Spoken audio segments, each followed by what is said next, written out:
Hi, I'm Lionel Lee. What do you do in lockdown if you need a new laptop, a microwave or a heater and you need it soon? Contactless click and collect, ready in 30 minutes at Bingley. Just go to bingley.com.au and find your nearest click and collect location. We'll email you when your order is ready, then just call the store when you get there and we can even load your car. It's easy, safe and fast. Contactless click and collect in 30 minutes at Bingley. And we're offering customers same-day delivery in selected areas of Sydney. Conditions apply. But the mayors of 12 hotspot LGAs in Greater Sydney have just wrapped up this meeting with the New South Wales Premier, Gladys Berejiklian, to look at a range of issues, but primarily the current restrictions, like the curfew.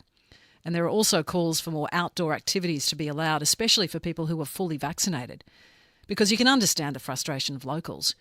But one particular LGA, more than just frustration, because in fact the rest of Sydney, they're absolutely confused as to why it's still part of this group, this COVID hotspot group, Burwood Council.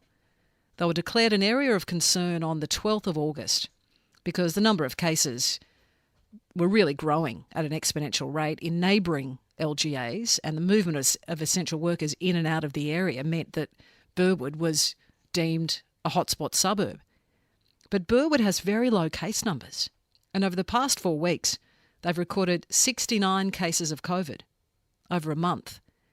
And yet another hotspot LGA, Canterbury Bankstown, recorded over 5,500 compared to Burwood's 69. And the City of Sydney, it's not a hotspot. It's had 843 cases. So why are they allowed to have freedoms that residents of Burwood aren't? John Faker is the Mayor of Burwood. He's on the line for us now. John, have you made any headway convincing the Premier to remove Burwood as a hotspot LGA? Well, Deb, I put exactly those comments that you just made to the Premier today, and I actually wanted to explain to her the impacts that these lockdowns are having on people in my community, with the impacts on jobs, the impacts on small business and the impacts on mental health. So I'm hoping the Premier listened to us. I'm hoping the Premier will work with local councils and see us as a partner, to work together so we can get our communities out of these lockdowns sooner. So I'm hoping she is listening to us, and I'm hoping she will take action. Did she give any indication that she would? Well, look, I think it's important that we give the Premier a few days to take on board all the issues we've raised.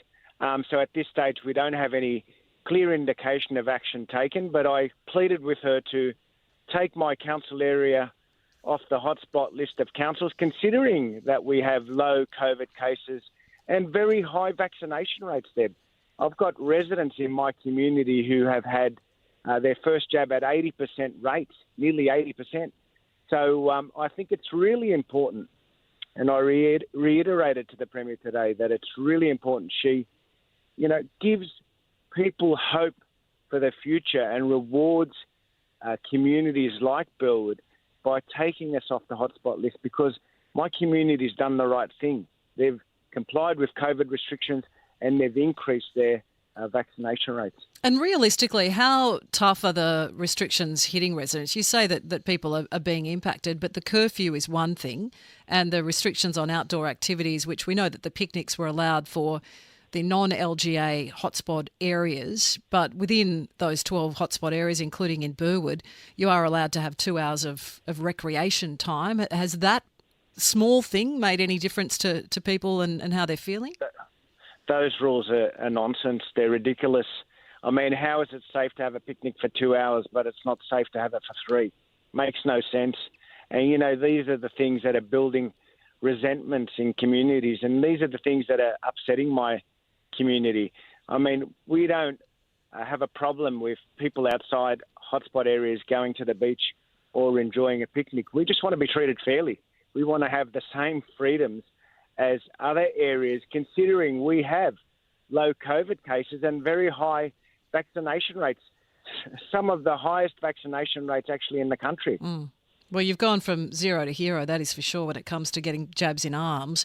But we've heard repeatedly from the New South Wales Premier that there would be room for LGAs to be taken off the hotspot definition, added to the group for other areas who might have higher rates. But that hasn't happened at any point, despite the Premier and the Chief Health Officer saying that at the press conferences they're concerned about the City of Sydney and the Inner West Council areas. So I guess it doesn't give you much hope that there'll be any change.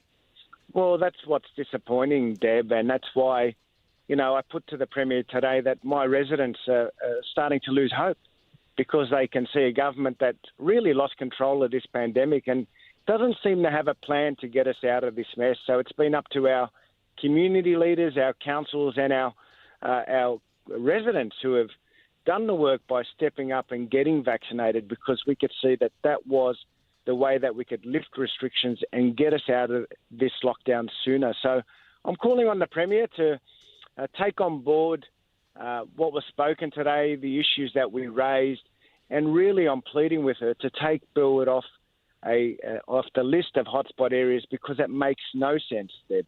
It makes no sense why we continue to have these added restrictions which are really unfair on my residents. And what about the outdoor pools? Because I know that's been raised, particularly over the weekend. The weather's only going to get warmer as we head into late spring and into summer. And for many residents in your neck of the woods, the outdoor pools are the only place they can go to cool off. Well, it would be great to be able to have residents, in the outdoor pool. Last year, when we had COVID restrictions, we were able to imply a per square metre rule, and I'm sure we could do that again. But it's really important at this stage that the Premier, goes to her cabinet, gives them the feedback that the mayors have given her, and takes these curfews, which are silly, these restrictions on how many hours you can spend outdoors, whether you live in Croydon or you live in Ashfield, is nonsense, considering West Council has higher cases than Burwood. So it makes no sense. And this is creating resentment in our communities, and our residents hate it. They hate it because they're feeling that they're being discriminated against. Well, when you've got case numbers as low as they are, you've got a very strong case, and let's see if we have any action from the Premier, as you say, in the days to come, but no actual announcement out of this meeting yet, but you never know. John, good on you. Thanks for joining us. Thanks, Deb. We'll keep fighting. Thank you for your support. Good on you. John Faker there, the Mayor of Burwood.